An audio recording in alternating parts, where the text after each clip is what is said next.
Britney Budiman. I'm the director and author of Reynolds. Reynolds is a relatively historical one-act about Maria Reynolds and Alexander Hamilton and their love affair.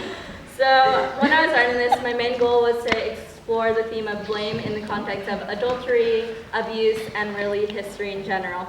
So I see a lot of A-pushers in the crowd trying to get that extra credit. So thank you for coming. And thank you for supporting live theater. Hope you enjoy. Yeah!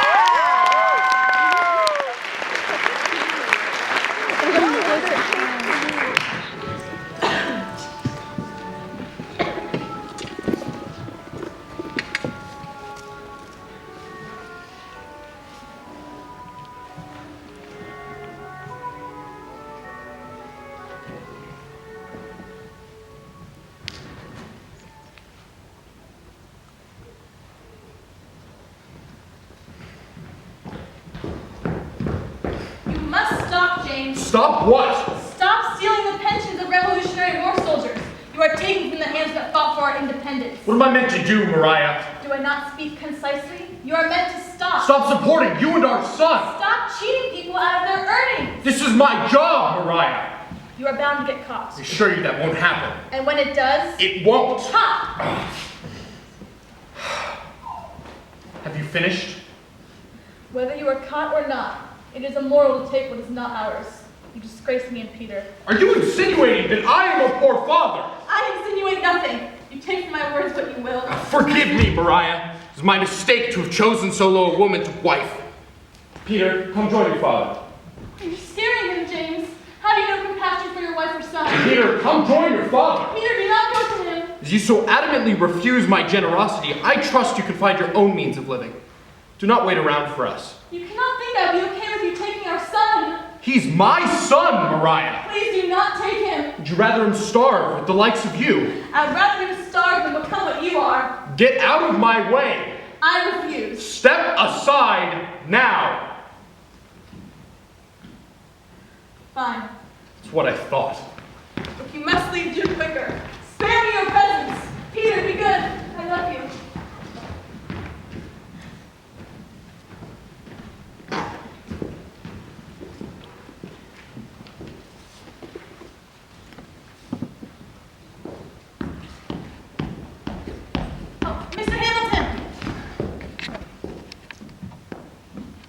Please, call me Alexander. Alexander? My name is Maria Reynolds. I live just down the street. I've seen you before. Have you? Yes. It's good to meet you in person. Yes. Is there something you'd like to discuss? Regretfully, I'm in a bit of a rush. Oh, please don't let me keep you. You seem distressed. It can wait. I can't bear to keep a lady waiting. And I can't bear to keep such an important man from his work. Important man? Where is he? I'm afraid I don't know how to say this, so I must be frank. I require your assistance. It is at your disposal. What do you need? I wouldn't ask if I didn't truly need it, but my husband recently left me, and I have no money left. I'm sorry to hear that. Oh, don't be! I'm quite glad to have him gone. I only miss my son, Peter, although I trust he's better cared for in my husband's hands than he would be in my own. He has your son? Yes. You are married to James Reynolds, correct? Yes. Will he be returning soon? I don't imagine so. May I ask what happened? I don't mean to pry. No, it's fine. We had a skirmish. What was the subject of this skirmish? That's my husband's business and not for me to disclose. Please, Mr. Hamilton. Alexander, will you assist me? I cannot fathom how you feel. Will you be in tonight? I don't have many other options. Then it is arranged. I will see you shortly, Miss Reynolds. Until then.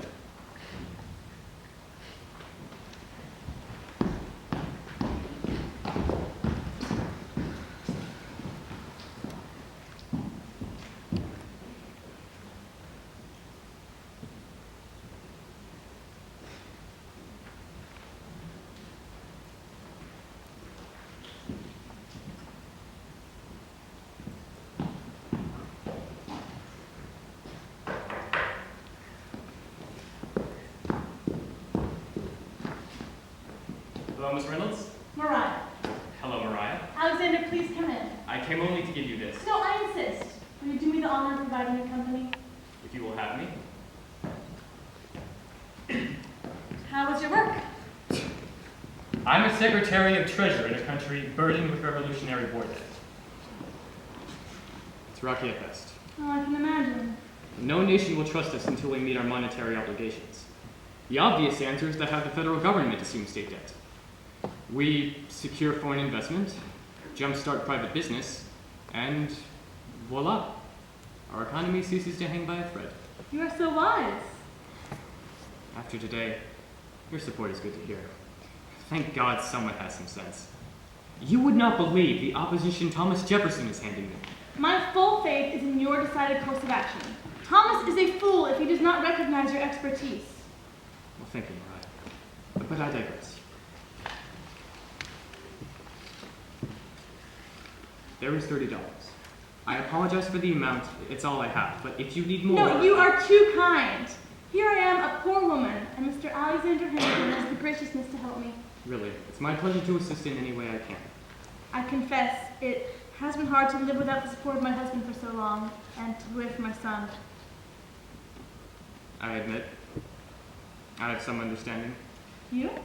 My wife is in Albany with her father. So far away. I understand being alone in the house. Oh, Alexander. Yes, Mariah? I feel now that I'm not so alone. It warms me to hear that. I must say, you are very charming. Thank you. I've been very lonely. I'm sure. This house is so big for just one woman. Yes, I suppose it is. With your wife gone, you must need some company. Well, I find you very handsome, Alexander. I should go. What? No, please, stay. I have a wife. I have a husband. I shouldn't. My wife. She isn't here. She would not. Do you not think I'm beautiful? No.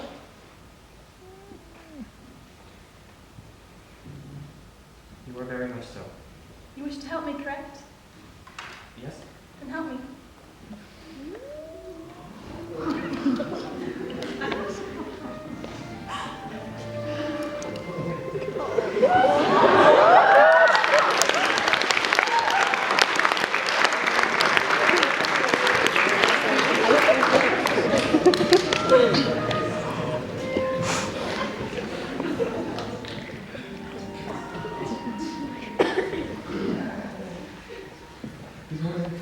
Good morning. I have to go soon. Oh, do not speak of such sad things. It's been a month, Alexander. I know. Feels like longer. Yes, it does. Oh, must you go? If you want a country to continue living in, then yes, I must go. When will you see me again? In a few days' time, I promise. Good. Now go prevent our country from collapsing.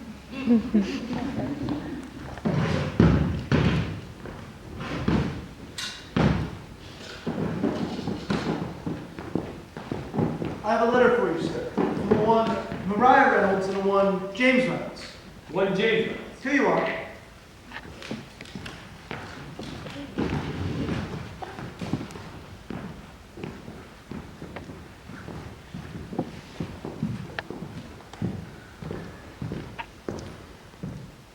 Colonel Hamilton, Alexander. after being out, I returned home to seek reconciliation. I found Mrs. Reynolds weeping. I asked her the cause of being so unhappy. I have not time to tell you the cause of my present troubles. She told me that she had been reading and could not help crying when she read anything that was affecting. Only to tell that James has wrote to you this morning. I know not whether you have got his letter. But finding her repeatedly in that position gave me suspicion to think that reading was not the cause. I discovered a letter directed to you. The evening after, I was curious enough to watch her and see her give a letter to a black man in Market Street, whom I followed to your door. Do not write to James. I am very sorry to find out that I have been so cruelly treated by a person I thought to be my friend. Instead of that, my greatest enemy. Do not send or leave anything in his power. I returned home to ask her of the matter, to which she fell upon her knees and asked forgiveness. Alexander, I think you'd better come here one moment so you may know my disposition. She said that she was unhappy in my absence, and not knowing what to do without assistance. James has gone out, and I'm alone. Sir, you took advantage of a poor, broken-hearted woman. Instead of being a friend, you have made a whole family miserable. She says there is no other man she cares for in this world. You alone have been the cause of cooling her affections for me. Because I've been robbed of all happiness in this world, I shall see to it that there shan't be only one family that's miserable.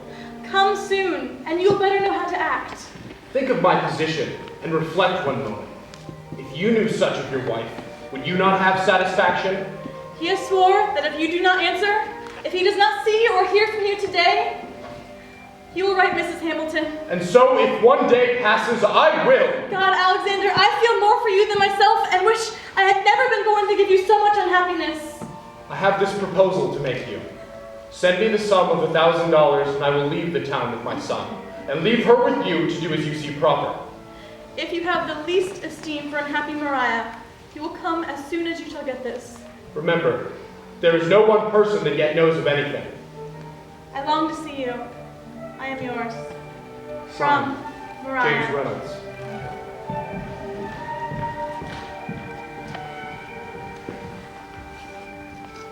Oh, Alexander, you came. I'm so sorry. Is James home? No, he left as soon as he found out. God, Alexander, I have no words. What is wrong with you? What? I'm ruined. You are yet to be ruined. My wife, my family, my reputation. Trust me, Alex, I know. How could you do this to me? I didn't mean to. You seduced me. You let me. I didn't know any better. We were both lonely, Alexander. My intention was never to beg you. You took advantage of my situation. I never meant to hurt you. I care about you. I care about my standing with the U.S. government. You can have it. My husband, he cares more for money than for you or me. Pay him off, and you can have me. I don't want you. Do you want your dignity? So? You will have your money. Good choice. What of Mireya? Take her. You don't mean to trade her for $1,000. My discretion costs $1,000. My wife is worth nothing. Please, James, can I see Peter once before you leave? You have lost that right. Please, sir, be rational. You, send me the money by the end of the week or Eliza will know your wickedness. Will be done. I will be collecting.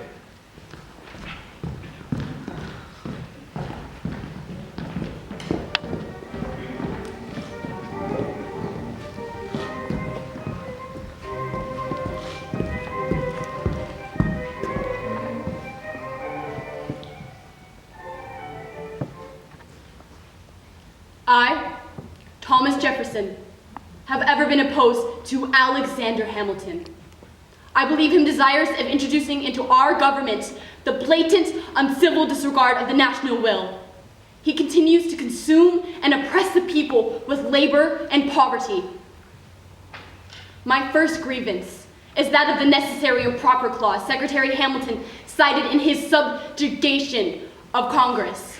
His successful introduction of a national bank has enlarged the government twofold, as if he forgets the tyranny we have just escaped. It is a direct attack on the Constitution, extending the powers of the government beyond the decided limits. My second grievance is the unlawful abandonment of our French brothers and sisters and their fight for sovereignty. Did the French not assist us in our hour of need? Should we not have extended the hand of friendship and upheld the ideals of freedom and independence that America holds so dear? Our duty and moral conscience assist us to assist the prudent and lasting revolution. And yet, our French allies die fruitlessly at the mercy of Hamilton's missteps. It is beyond my comprehension why the Washington administration would endorse such a foolish path to destruction. As outlined in the Declaration of Independence, the power of the individual rests in the right to property and self-sufficiency. Let it be known that once I hold the power to subvert Hamilton, I will not hesitate. For there is no greater desire in my heart than to rid the nation of this scourge called Alexander Hamilton.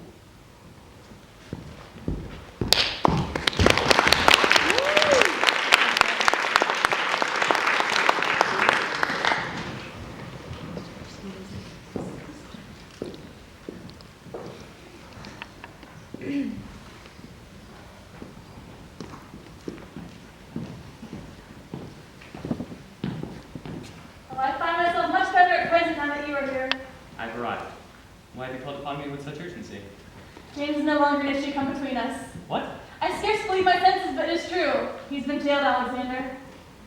Mariah, why do you speak so happy of horror? Because it is good news. With James gone, we no longer have to hide. We are free. You can meet Peter. Tell me, Mariah, what is James's crime? Stealing the pensions of Revolutionary War soldiers. No! Yes, he deserves worse than prison for his crimes against our love as well as America.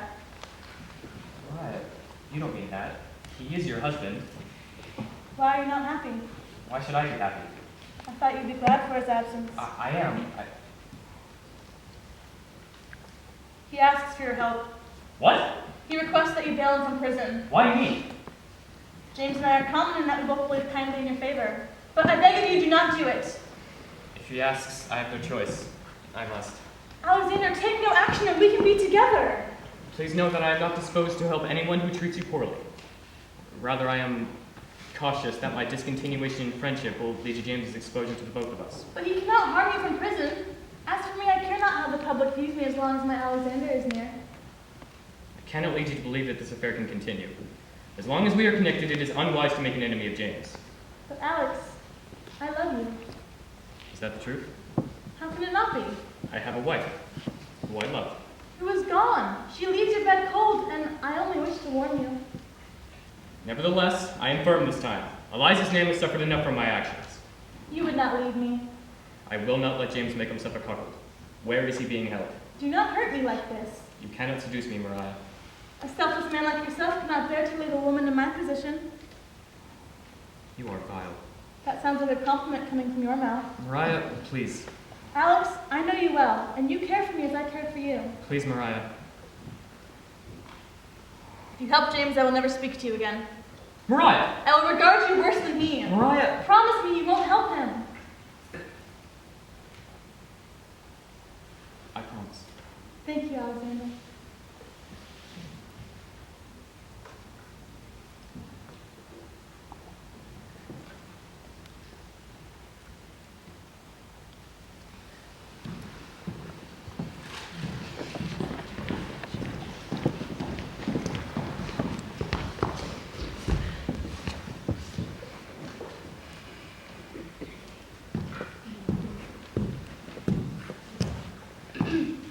I presume you are James Reynolds?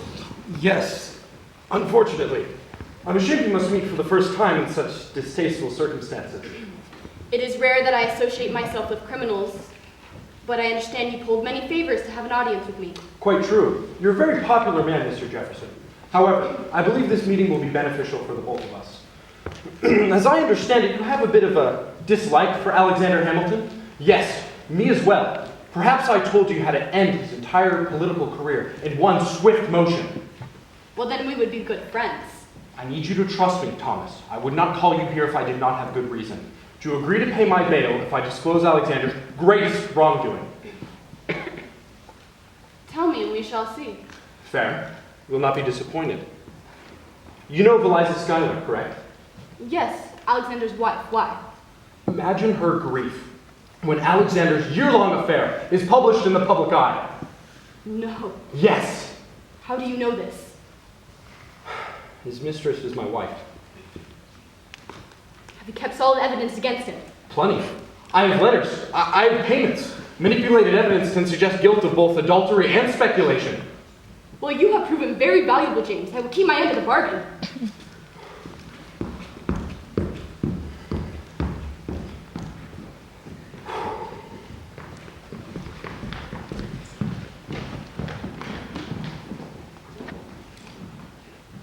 Extra, extra! Read all about it. Alexander Hamilton's tort affair and unlawful embezzlement of government funds. It's all right here in Calendar's History of the United States from 1796. What is this? What Where did you get this? I have the honor of being your obedient servant, Alexander Hamilton. These are my letters to James. Who did this? Who stole these? And so, if one day passes, I will.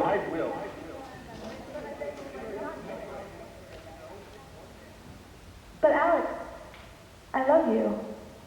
I am not guilty.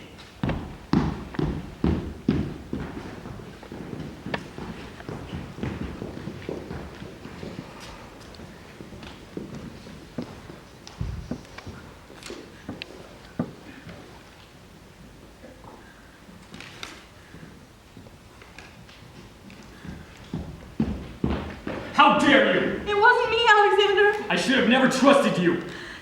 Alex James has been cleared. He's left me for certain. You deserve it. You do not mean to harm me. You tricked me. My reputation is gone. Embezzlement, Mireya. They think me a thief. We both know that is false. Stay with me, and we can resolve this together. No amount of tenderness can influence me to save you. You are a whore, and I will never forgive you. I prevented you from action once. I see now I was wrong. I'm sorry, Alexander. Your apology is a waste of breath. What am I meant to do, Mireya? Is it not clear? You must act. Sensationalism, if not entirely a new spirit, has at least been armed with more powerful weapons than it ever before possessed. It seems to threaten the moral and political world with complete overthrow. Lies are often revived and repeated in the hopes that the refutation may be forgotten, or that the frequency and boldness of the accusation may provide a place of proof and truth. These lies continue, in corroding whispers, to wear away the reputations which it could not directly subvert. Of all the vile attempts which have been made to injure my character, the history of the United States for 1796 is the most vile. I have been wickedly accused of increasing the public burden by many millions, the charge against me for which is a connection with one James Reynolds for improper speculation. His My real crime is an amorous connection with his me, wife, for a considerable time with wishing James's privy and connivance. This confession is not made without a blush. I can never cease to condemn myself for the pain I may inflict on one who has all my gratitude, fidelity, and love. But she, my wife Eliza, would agree that I should more effectively wipe away a more serious stain from a name. We had frequent meetings, most of them at our own houses, our spouses being absent. The intercourse with Miss Reynolds continued, and though various reflections made me wish a cessation of it, her conduct made it extremely difficult to disentangle myself. I employed every effort to keep up his visits. My pen was freely employed, and my letters were filled with those pathetic and tender effusions which are most common to a woman truly fond and neglected. She had all the appearances of violent attachment, and of agonizing distress at the idea of relinquishment. This kept me in a state of irresolution. My sensibility, perhaps my vanity, admitted the possibility of a real fondness, and led me to adopt a plan of gradual discontinuation rather than a sudden interruption. Alexander is not guilty. Do not punish him for a blame that is mine. Punish instead Maria Reynolds, whose greatest fault is loving you.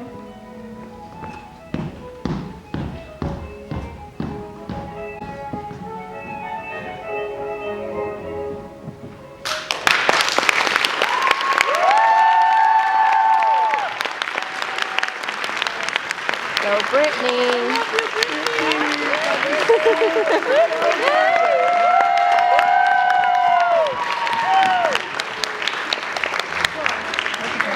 Britney,